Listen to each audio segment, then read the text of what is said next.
Hey all welcome back to my channel. ಇವತ್ತು Domino's ಸ್ಟೈಲಲ್ಲಿ butter garlic bread ಮಾಡ್ತಾ ಇದ್ದೀನಿ. ಸೊ ಒಂದ್ಸಲ ನೀವು ಇದನ್ನ ಮಾಡ್ಕೊಂಡು ತಿಂದರೆ ಮತ್ತೆ ಮತ್ತೆ ಮಾಡ್ಕೊಂಡು ತಿಂತೀರಾ, ಅಷ್ಟು ಚೆನ್ನಾಗಿರುತ್ತೆ ಟೇಸ್ಟು. ಸೇಮ್ ಎಕ್ಸಾಕ್ಟಾಗಿ ನಿಮಗೆ ಡಾಮಿನೋಸಲ್ಲಿ ಹೇಗೆ ಸಿಗುತ್ತೆ ಅದೇ ಥರನೇ ಇರುತ್ತೆ. ಮಕ್ಕಳಿಗೆ ಸ್ನ್ಯಾಕ್ಸ್ಗೆ ನೀವು ಈಸಿಯಾಗಿ ಮಾಡ್ಕೊಡ್ಬೋದು ಆ್ಯಂಡ್ ತುಂಬ ಕ್ವಿಕ್ಕಾಗೂ ಮಾಡ್ಕೋಬೋದು. ಸೊ ಸ್ನ್ಯಾಕ್ಸ್ಗೆ ನೀವು ಬಜ್ಜಿ ಬೋಂಡ ಆ ಥರದ್ದನ್ನೇ ಯಾವಾಗಲೂ ತಿನ್ನೋದ್ರ ಬದಲು ಈ ಥರ ಒಂಥರ ಡಿಫ್ರೆಂಟಾಗಿ ಮಾಡ್ಕೋಬೋದು. ಆ್ಯಂಡ್ ನಿಮಗೆ ಮನೇಲೇ ಡಾಮಿನೋಸ್ ಸ್ಟೈಲಲ್ಲಿ ಮಾಡ್ಕೋಬೋದು. ಇದಕ್ಕೆ ನಾನು ಎಣ್ಣೆನ ಕಾಯಕ್ಕೆ ಇಟ್ಕೊಂಡಿದ್ದೀನಿ. ಎಣ್ಣೆಗೆ ಬೆಳ್ಳುಳ್ಳಿ ಹಾಕ್ತಾ ಇದ್ದೀನಿ. ಇದರಲ್ಲಿ ನಾನು 3 ಗೆಡ್ಡೆ ಬೆಳ್ಳುಳ್ಳಿ ತೊಗೊಂಡಿದ್ದೀನಿ. ಎಣ್ಣೆಲಿ ನೀವು ಡೀಪ್ ಫ್ರೈ ಮಾಡ್ತೀರಲ್ವಾ, ಬಜ್ಜಿ ಬೋಂಡ ಎಲ್ಲ ಕರಿತೀರಲ್ಲ, ಅದೇ ಥರನೇ ಡೀಪ್ ಫ್ರೈ ಮಾಡ್ಕೋಬೇಕು. ತುಂಬ ಕ್ವಿಕ್ಕಾಗಿ ನೀವು ಮಾಡ್ಕೋಬೋದು ಇದನ್ನು. ನಿಮಗೆ ಬೆಳ್ಳುಳ್ಳಿ ಬಂದು ಗೋಲ್ಡನ್ ಬ್ರೌನ್ ಕಲರ್ ಹಾಕಬೇಕು. ಲೋ ಫ್ಲೇಮಲ್ಲಿ ಹುರ್ಕೊಳ್ಳಿ, ಇಲ್ಲ ಅಂತಂದರೆ ಬೇಯಲ್ಲ ನಿಮಗೆ ಸಾಫ್ಟಾಗಿ. ಬೆಳ್ಳುಳ್ಳಿ ಮೇಲ್ಗಡೆ ಮಾತ್ರ ಎಲ್ಲ ಬ್ರೌನ್ ಆಗೋಗುತ್ತೆ, ಒಳಗಡೆ ಎಲ್ಲ ಬೆಂದಿರಲ್ಲ, ಹಾಗೆ ಇರುತ್ತೆ. ಲೋ ಫ್ಲೇಮಲ್ಲಿ ಸಿಮ್ಮಲ್ಲಿ ಇಟ್ಕೊಂಡು ಈ ಥರ ಡೀಪ್ ಫ್ರೈ ಮಾಡ್ಕೊಳ್ಳಿ. ನಿಮಗೆ ಬೆಳ್ಳುಳ್ಳಿ ಇಷ್ಟು ಬ್ರೌನ್ ಆದರೆ ಸಾಕು, ತುಂಬ ಜಾಸ್ತಿನೂ ಡೀಪ್ ಫ್ರೈ ಮಾಡಬೇಡಿ. ನಿಮಗೆ ತುಂಬ ಸೀದೋದ್ರೆ ಅದು ಸ್ಮೆಲ್ ಅದೇ ಫ್ಲೇವರ್ ನಿಮ್ಗೆ ಅದೇ ಥರನೇ ಬರುತ್ತೆ. ಈ ಥರ ಬೆಳ್ಳುಳ್ಳಿನ ಮಾತ್ರ ತೊಗೊಳ್ಳಿ, ಎಣ್ಣೆ ಅಲ್ಲೇ ಬಿಟ್ಬಿಡಿ. ನೀವು ಬೋಂಡ ಹೇಗೆ ಕರಿತೀರಲ್ವ ಅದೇ ಥರನೇ. ಸೊ ಬೆಳ್ಳುಳ್ಳಿನ ಮಾತ್ರ ತೊಗೋತಿದ್ದೀನಿ ನಾನು. ಈ ಥರ ಸ್ಪೂನ್ ತೊಗೊಂಡು ನೀವು ಹೀಗೆ ಸ್ಮ್ಯಾಶ್ ಮಾಡ್ಕೊಳ್ಳಿ. ನೀವು ಸ್ಮ್ಯಾಶರಲ್ಲೂ ಕೂಡ ಮಾಡ್ಕೋಬೋದು, ಬೇಳೆ ಎಲ್ಲ ಸ್ಮ್ಯಾಶ್ ಮಾಡ್ತೀವಲ್ಲ ಪ್ರೆಸ್ ಮಾಡಿ ಅದರಲ್ಲೂ ಮಾಡ್ಕೋಬೋದು. ಸೊ ಆದಷ್ಟು ಮಕ್ಕಳಿಗೆ ಯಾವುದಾದ್ರೂ ಮನೇಲಿ ಮಾಡ್ಕೊಡೋಕ್ಕೆ ನೀವು ಟ್ರೈ ಮಾಡಿ. ಸೊ ಇದನ್ನು ಒಂದ್ಸಲ ನೀವು ಮಕ್ಳಿಗೆ ಮಾಡ್ಕೊಡಿ ನಿಮ್ಮ ಮನೇಲಿ. ಅವ್ರು ಹೊರಗಡೆ ತಿಂಡಿನೂ ಕೂಡ ಕೇಳಲ್ಲ. ಆ್ಯಂಡ್ ನೀವು ಕೂಡ ಡಿಫ್ರೆಂಟಾಗಿ ಮಾಡಿದ್ವಿ ಅನ್ನೋ ಒಂದು ಫೀಲ್ ನಿಮಗೂ ಇರುತ್ತೆ. ಆ್ಯಂಡ್ ಮಕ್ಕಳು ಕೂಡ ತುಂಬ ಇಷ್ಟಪಡ್ತಾರೆ, ಮನೇಲೂ ಅಷ್ಟೇ ಎಲ್ಲರೂ ಇಷ್ಟಪಡ್ತಾರೆ ಇದನ್ನು. ಇದಾಗಿದೆ. ಇವಾಗ ಇದಕ್ಕೆ ನಾನು ಬಟರ್ ಹಾಕ್ತಿದ್ದೀನಿ, ಬೆಣ್ಣೆ, ಅನ್ಸಾಲ್ಟೆಡ್ ಬಟರು ಅಂದರೆ ಉಪ್ಪಿಲ್ಲದೆ ಇರೋದು ಬಟರ್ ಹಾಕ್ತಾಯಿದ್ದೀನಿ. ಎರಡೂ ಮತ್ತೆ ಒಟ್ಟಿಗೆ ಮಿಕ್ಸ್ ಮಾಡ್ಕೊಳ್ಳಿ. ಸೇಮ್ ಅದೇ ಥರನೇ ಸ್ಮ್ಯಾಶ್ ಮಾಡಿ.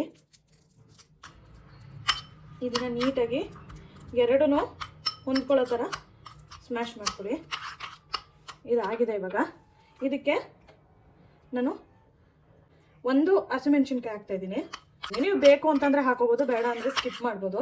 ಮಕ್ಳಿಗೆಲ್ಲ ಕೊಡ್ತೀವಿ ಅಂತ ಅಂದರೆ ಇಷ್ಟ ಆಗಲ್ಲ ಅಂದರೆ ಸ್ಕಿಪ್ ಮಾಡ್ಬೋದು. ಅದಕ್ಕೆ ನಾನು ತುಂಬ ಚಿಕ್ಕದಾಗಿ ಕಟ್ ಮಾಡಿಟ್ಕೊಂಡು ಹಾಕಿದ್ದೀನಿ. ಇದಕ್ಕೆ 1 ಬೌಲ್ ಆಗೋಷ್ಟು ಕೊತ್ತಂಬರಿ ಸೊಪ್ಪು ಹಾಕ್ತಾಯಿದ್ದೀನಿ. ಎಲ್ಲನೂ ಒಟ್ಟಿಗೆ ಮಿಕ್ಸ್ ಮಾಡ್ಕೊಳ್ಳಿ.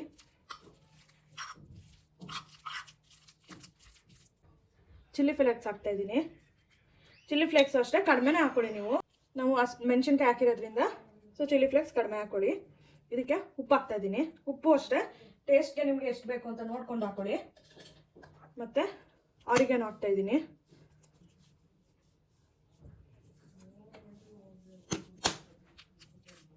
ಎಲ್ಲನೂ ಇನ್ನೂ ಒಂದ್ಸಲ ನೀಟಾಗಿ ಮಿಕ್ಸ್ ಮಾಡ್ಕೊಳ್ಳಿ. ಇದಾಗಿದೆ. ಇದ್ರ ಜೊತೆಗೆ ಚೀಸ್ನ ತುರಿದಿಟ್ಕೊಳ್ಳಿ. ನಾನಿಲ್ಲಿ ಬ್ರೌನ್ ಬ್ರೆಡ್ನ ತೊಗೊಂಡಿದ್ದೀನಿ, ಅಂದರೆ ವೀಟ್ ಬ್ರೆಡ್ಡು, ಗೋಧಿ ಬ್ರೆಡ್ ಇದು. ನೀವು ನೋಡ್ಬೋದು ಇಲ್ಲಿ ಗೋಧಿ ಎಲ್ಲ ಇದೆ. ನಾನು ಆಲ್ರೆಡಿ ಹಳೆ ವೀಡಿಯೋಸಲ್ಲಿ ಹೇಳಿದ್ದೀನಿ ನಾನು ಮೈದಾ ಜಾಸ್ತಿ ಯೂಸ್ ಮಾಡಲ್ಲ ಅಂತ. ಹಾಗಾಗಿ ಬ್ರೆಡ್ಡು ಕೂಡ ವೀಟ್ ಬ್ರೆಡ್ಡೇ ಯೂಸ್ ಮಾಡೋದು ನಾವು. ಒಂದು ಪಾನ್ ಇಟ್ಕೊಳ್ಳಿ. ಒಂದು ಪಾನ್ಗೆ ಲೈಟಾಗಿ ಈ ಥರ ಎಣ್ಣೆನ ಈ ಥರ ಗ್ರೀಸ್ ಮಾಡ್ಕೊಳ್ಳಿ. ಜಾಸ್ತಿ ಅಲ್ಲ, ಸ್ವಲ್ಪ ಲೈಟಾಗಿ ಅಷ್ಟೇ. ಪಾನ್ ಬಿಸಿ ಆದಮೇಲೆ ಎರಡು ಸೈಡು ಜಸ್ಟ್ ಒಂದು 30 ಸೆಕೆಂಡು ಬಿಸಿ ಮಾಡಿಕೊಂಡ್ರೆ ಸಾಕು. ಒಂದು ಸೈಡ್ ಆಲ್ರೆಡಿ ಅದೇನೇ ಬಿಸಿ ಆಗುತ್ತೆ, ಕೆಳಗಡೆ ಇಡ್ತೀವಿ. ಮೇಲ್ಗಡೆ ಎಲ್ಲ ನಾವು ಸ್ಟಫಿಂಗ್ ಹಾಕೋದ್ರಿಂದ ಮೇಲ್ಗಡೆ ಪೋರ್ಷನ್ ಬಂದು ಸಾಫ್ಟಾಗಿರುತ್ತೆ. ಫಸ್ಟೇ ರೋಸ್ಟ್ ಮಾಡಿದ್ರೆ ನಿಮ್ಗೆ ಆ ಕ್ರಂಚಿನೆಸ್ ಇರುತ್ತೆ ತಿನ್ನಬೇಕಾದ್ರೆ. ತುಂಬ ಜಾಸ್ತಿ ಏನು ಬೇಡ, ಒಂದು ಸೈಡು ಬೇಯಲಿಕ್ಕೋಸ್ಕರ ಅಷ್ಟೇ. ಒಂದು 30 ಸೆಕೆಂಡು ಮಾಡಿಕೊಂಡ್ರೆ ಸಾಕು. ಒಂದು ಸೈಡ್ ಫುಲ್ ಸ್ವಲ್ಪ ಕ್ರಂಚಿನೆಸ್ ಆಗಬೇಕು ಅಷ್ಟೇ. ಇವಾಗ ನಾವು ಮಾಡಿ ಇಟ್ಕೊಂಡಿರ್ತೀವಲ್ಲ ಇದು ಸ್ಟಫಿಂಗ್ನ ಮೇಲ್ಗಡೆ ಸ್ವಲ್ಪ 1 ಸ್ಪೂನಲ್ಲಿ ತೊಗೊಂಡು ಈ ಥರ ಎಷ್ಟು ಬೇಕಾಗುತ್ತೆ ಒಂದು ಬ್ರೆಡ್ಗೆ ನೋಡಿಕೊಂಡು ಹಾಕ್ಕೊಳ್ಳಿ. ಜಸ್ಟು ಸುಮ್ಮನೆ ಈ ಥರ ಹಾಕೊಂಡ್ರೆ ಆಯಿತು. ನೀವು ಬಟರು ಜಾಮೆಲ್ಲ ಹಾಕ್ತಿರಲ್ಲ ಅದೇ ಥರ ಹಾಕ್ಕೊಳ್ಳಿ. ಕಂಪ್ಲೀಟಾಗಿ ಈ ಥರ ಫುಲ್ಲು ಒಂದು ಬ್ರೆಡ್ ಪೀಸ್ಗೆ ಸ್ಲೈಸ್ಗೆ ಹಾಕ್ಕೊಳ್ಳಿ. ಹಾಗೆ ಒಂದೊಂದೇ ಅದೇ ಥರನೇ ಹಾಕೊಳ್ಳಿ. ನನ್ನೊಂದು ಹಂಬಲ್ ರಿಕ್ವೆಸ್ಟ್ ಏನಂತಂದರೆ, ಮಕ್ಕಳಿಗೆ ಮೈದಾ ಪ್ರಾಡಕ್ಟ್ಸ್ ಯಾವುದೂ ಜಾಸ್ತಿ ಕೊಡಬೇಡಿ. ಇದು ಯಾವತ್ತಾದರೂ ಒಂದಿನ ಮಾಡ್ಕೊಳ್ಳೋದ್ರಿಂದ ಈ ಥರ ವೀಟು ಈ ಥರದ್ದು ಸಿಕ್ಕಿದ್ರೆ ನೀವು ಮಾಡ್ಕೊಳ್ಳಿ. ಮೈದಾ ತುಂಬ ಶುಗರ್ ಲೆವೆಲ್ನ ಜಾಸ್ತಿ ಮಾಡುತ್ತೆ ಆ್ಯಂಡ್ ಡೈಜೆಷನು ಆಗಲ್ಲ, ಕಾನ್ಸ್ಟಿಪೇಷನ್ ಆಗೋಗುತ್ತೆ ಮಕ್ಕಳಿಗೆ, ಮತ್ತು ಲೂಸ್ ಮೋಷನು, ಡಿಸೆಂಟ್ರಿ ಆ ಥರ ಎಲ್ಲ ಆಗೋ ಚಾನ್ಸಸ್ ಇರುತ್ತೆ. ಸೊ ಹಾಗಾಗಿ ಆದಷ್ಟು ಮೈದಾನ ಬ್ರೆಡ್ ಕೊಡೋದಾಗಲಿ ಮೈದಾ ಪ್ರಾಡಕ್ಟ್ ಕೊಡೋದಾಗಲಿ ಕಡಿಮೆ ಮಾಡ್ಕೊಳ್ಳಿ. ಯಾವಾಗಾದರೂ ಒಂದು ಸಲ ಕೊಟ್ಟರೆ ಸೊ ನೋ ಪ್ರಾಬ್ಲಮ್. ನೀವು ಅದನ್ನೇ ರೆಗ್ಯುಲರ್ ಬೇಸಿಸಲ್ಲಿ ಹಾಲು ಜೊತೆಗೆ ಬ್ರೆಡ್ ಡಿಪ್ ಮಾಡಿ ತಿನ್ನೋ ಥರ ಆ ಥರ ಎಲ್ಲ ಕೊಡೋಕೆ ಹೋಗ್ಬೇಡಿ. ನಿಮ್ಗೆ ಬ್ರೌನ್ ಬ್ರೆಡ್ ಸಿಗಲಿಲ್ಲ ಅಂತಂದರೆ ನಾರ್ಮಲ್ ಬ್ರೆಡ್ಡಲ್ಲೇ ಮಾಡಿಕೊಡಿ, ಬಟ್ ತುಂಬ ರೆಗ್ಯುಲರಾಗಿ ಯೂಸ್ ಮಾಡೋದು ಬೇಡ. ಈ ಥರ ಬ್ರೆಡ್ಸ್ಗೆ ಹಾಕ್ಕೊಂಡು ಎತ್ತಿಟ್ಕೊಡಿ. ನಿಮಗೆ ಬ್ರೆಡ್ಡು ಅಷ್ಟೇ ಈ ಸ್ಲೈಸ್ ಇರಲಿ, ತುಂಬ ತೆಳುವಾಗೂ ತೊಗೋಬೇಡಿ. ಈ ಸ್ಲೈಸಲ್ಲಿ ಕಟ್ ಮಾಡಿಸ್ಕೊಳ್ಳಿ. ಆಲ್ರೆಡಿ ಕಟ್ ಮಾಡಿರೋದಾದರೆ ಆಲ್ಮೋಸ್ಟ್ ಇಷ್ಟೇ ಕಟ್ ಮಾಡಿರ್ತಾರೆ. ನೀವೇ ಕಟ್ ಮಾಡೋದಾದರೆ ಈ ಸೈಜಲ್ಲಿ ಕಟ್ ಮಾಡ್ಕೊಳ್ಳಿ. ಈಗ ತುಂಬ ತೆಳುಗೆ ಕಟ್ ಮಾಡಿಕೊಂಡ್ರೆ ನಿಮಗೆ ಕೆಳಗಡೆದೆಲ್ಲ ಬೇಗ ಡ್ರೈ ಆಗೋಗಿರುತ್ತೆ. ಸೊ ಮೇಲ್ಗಡೆ ನಾವು ಏನು ಸ್ಟಫಿಂಗ್ ಹಾಕಿರ್ತೀವಲ್ಲ ಅದು ಈ ಸೈಜಲ್ಲಿ ಕಟ್ ಮಾಡ್ಕೊಳ್ಳಿ ನೀವೇ. ಸೊ ಈ ಥರ ರೆಡಿ ಮಾಡಿ ಇಟ್ಕೊಬಿಡಿ. ನಾನಿಲ್ಲಿ ಪ್ಯಾನ್ನ ಬಿಸಿ ಮಾಡೋಕೆ ಇಟ್ಟಿದ್ದೀನಿ. ಒಂದೊಂದೇ ಈ ಥರ ಇಟ್ಕೊಳ್ಳಿ. ಫ್ಲೇಮು ಅಷ್ಟೇ ಲೋ ಫ್ಲೇಮಲ್ಲೇ ಇರಲಿ, ಯಾಕಂದರೆ ನಾವು ಹಾಕಿರೋ ಮೇಲ್ಗಡೆ ಚೀಸ್ ಎಲ್ಲ ಮೆಲ್ಟ್ ಆಗೋದೇ ಇಲ್ಲ. ತುಂಬ ಹೈ ಫ್ಲೇಮಲ್ಲಿ ಮಾಡಿದ್ರೆ ಮೇಲ್ಗಡೆ ಚೀಸ್ ಏನಿದೆ ಅದನ್ನು ಮೇಲೆ ಈ ಥರ ಹಾಕೊಳ್ಳಿ.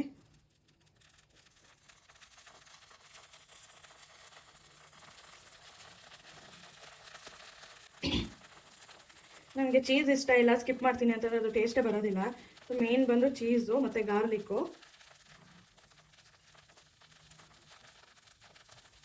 ನಿಮಗೆ ಚೀಸ್ ಜಾಸ್ತಿ ಬೇಕು ಅಂತಂದರೆ ಚೀಸ್ ಜಾಸ್ತಿ ಹಾಕ್ಕೊಳ್ಳಿ, ಇಲ್ಲ ಅಂತಂದರೆ ಫುಲ್ಲು ಬ್ರೆಡ್ಡಿಗೆ ಕವರ್ ಆಗೋ ಅಷ್ಟು ಚೀಸ್ ಹಾಕ್ಕೊಳ್ಳಿ.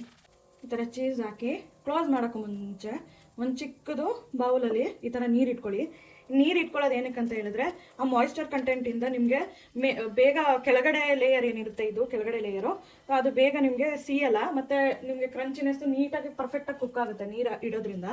ಸೊ ಇಟ್ಟು ಈ ಥರ ಲಿಡ್ನ ಕ್ಲೋಸ್ ಮಾಡ್ಕೊಳ್ಳಿ. ಸೊ ನಿಮ್ಮ ಹತ್ರ ಓವನ್ ಇದ್ದರೆ ಲೋ ಫ್ಲೇಮ್ನಲ್ಲಿ ಒಂದು 7 to 10 ಮಿನಿಟ್ಸು ಅದು ಓವನಲ್ಲಿ ಇಟ್ಟರೆ ಆಯಿತು. ಎಲ್ಲರ ಹತ್ರನೂ ಓವನ್ ಇರೋದಿಲ್ಲ, ಸೊ ಹಾಗಾಗಿ ನಾನು ಪ್ಯಾನ್ನಲ್ಲಿ ತೋರಿಸ್ತಾ ಇದ್ದೀನಿ. ನೋಡಿ, ನಿಮಗೆ ನೀರು ಇಟ್ಟಿರೋದ್ರಿಂದ ನೀರು ಬಿಸಿ ಆಗ್ತಾ ಇದೆ. ಕೆಳಗಡೆ ಲೇಯರ್ ಏನಿದೆ ಅದೆಲ್ಲ ಸ್ವಲ್ಪ ನಿಧಾನಕ್ಕೆ ಕುಕ್ ಆಗುತ್ತೆ, ಮೇಲ್ಗಡೆ ಎಲ್ಲ ಚೀಸ್ ನಿಮಗೆ ಮೆಲ್ಟ್ ಆಗುತ್ತೆ ಬೇಗ. ಸೊ ಇದಾಗಿದೆ, ಒಂದು 10 ಮಿನಿಟ್ಸ್ ಬಿಟ್ಟರೆ ಸಾಕು. ಚೀಸ್ ಎಲ್ಲ ನಿಮಗೆ ಮೆಲ್ಟ್ ಆಗಿದೆ ನೋಡ್ಬೋದು ನೀವು. ಸೊ ಇದನ್ನು ತೆಗೆದಿಟ್ಕೊಂಡು ಹಾಗೆ ಒಂದೊಂದೇ ಬೇಯಿಸ್ಕೊಡಿ. ಶೇಪ್ಸು ಅಷ್ಟೇ, ನಿಮ್ಗೆ ಯಾವ ಶೇಪ್ ಬೇಕೋ ಆ ಶೇಪ್ ಕೊಡ್ಬೋದು. ಸ್ಟ್ರೈಟ್ ಕಟ್ ಮಾಡಿಕೊಂಡ್ರೆ ನಿಮಗೆ ಸ್ಟಿಕ್ಸ್ ಥರ ಆಗುತ್ತೆ. ಸೊ ಒಂದ್ಸಲ ಟ್ರೈ ಮಾಡಿ ನಿಮ್ಮ ಮನೇಲಿ, ಎಲ್ಲರೂ ನಿಮಗೆ ಫ್ಯಾನ್ ಆಗೋಗ್ತಾರೆ, ಅಷ್ಟು ಚೆನ್ನಾಗಿರುತ್ತೆ. ಎಕ್ಸಾಕ್ಟ್ಲಿ ನೀವು ಡಾಮಿನೋಸಲ್ಲಿ ಏನು ತಿಂತೀರಾ ಅದೇ ಥರನೇ ಇರುತ್ತೆ, ಅದೇ ಫ್ಲೇವರಲ್ಲೇ ಇರುತ್ತೆ. ಸೊ ಬೇಕು ಅಂತಂದರೆ ನೀವು ಮೇಲ್ಗಡೆ ಆರಿಗಾನೋ ಚಿಲ್ಲಿ ಫ್ಲೇಕ್ಸ್ ಮತ್ತೆ ಹಾಕೋಬೋದು, ನಿಮಗೆ ಚಾಯ್ಸ್ ಅದು. ಸೊ ಹಿಂದೆ ನೀವು ನೋಡ್ಬೋದು ಪರ್ಫೆಕ್ಟಾಗಿ ಆಗಿದೆ. ಸೊ ನಿಮ್ಗೆ ಈ ವಿಡಿಯೋ ಇಷ್ಟ ಆಗಿದರೆ ಲೈಕ್ ಮಾಡಿ, ಶೇರ್ ಮಾಡಿ, ಆ್ಯಂಡ್ ನನ್ನ ಚಾನಲ್ನ ಯಾರ್ಯಾರು ಸಬ್ಸ್ಕ್ರೈಬ್ ಮಾಡಿಲ್ಲ ಸೊ ಸಬ್ಸ್ಕ್ರೈಬ್ ಮಾಡ್ಕೊಳ್ಳಿ. ನೆಕ್ಸ್ಟ್ ರೆಸಿಪಿಗೆ ಕಮೆಂಟ್ ಮಾಡಿ. Thank you.